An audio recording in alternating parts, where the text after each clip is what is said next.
സ്ക്രോളിൽ serious ആയിട്ടൊരു കാര്യം പറയാനാണ് ഈ വീഡിയോ ചെയ്യുന്നത്. ഞങ്ങളൊരു യാത്ര പോകാൻ വേണ്ടി നമ്മുടെ കേരളത്തെ രക്ഷിക്കാനായിട്ടൊരു യാത്ര. കേരളത്തിൽ 3.5 കോടി ജനങ്ങളാണുള്ളത്. അപ്പോൾ നമ്മുടെ എല്ലാവരുടെയും തലക്ക് മുകളിൽ ഒരു മരണം നിൽപ്പുണ്ട്. മുല്ലപ്പെരിയാർ ഡാം 50 വർഷം മാത്രം കാലാവധിയുള്ളൊരു ഡാം എന്ന് 129 വർഷത്തിൽ നിൽക്കുകയാണ്. പൊട്ടിക്കഴിഞ്ഞാൽ കേരളത്തിലെ 1.5 കോടി ജനങ്ങളെ നേരിട്ടും 2 കോടി ജനങ്ങളെ അല്ലാതെയും ഇത് ബാധിക്കും. ഇതെല്ലാം അറിയാവുന്ന നമ്മുടെ ഭരണാധികാരികൾ ഇതിനെതിരെ യാതൊന്നും ചെയ്യാത്തതിൻ്റെ പേരിലാണ് ഈ പ്രതിഷേധ യാത്ര നമ്മൾ കൊണ്ടുപോകുന്നത്. നമ്മളെ രക്ഷിക്കാൻ നമ്മൾ മാത്രമെന്ന് ഉള്ള ഉത്തമ ബോധ്യം നമുക്ക് വേണം. അപ്പോൾ അതിനുവേണ്ടി നമ്മൾ പ്രധാനമന്ത്രിക്ക് ഒരു പെറ്റീഷൻ നേരിട്ട് ഫയൽ ചെയ്യാൻ പോവുകയാണ്. ഓൺലൈൻ വഴിയാണ് പെറ്റീഷൻ സമർപ്പിക്കുന്നത്.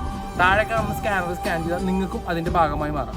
3.5 കോടി ജനങ്ങളുള്ള ഈ നാട്ടിൽ ഒരു 20 ലക്ഷം പേരെങ്കിലും ഈ പെറ്റീഷൻ സൈൻ ചെയ്താലേ നമുക്കിത് കൊടുക്കാനാവുള്ളൂ.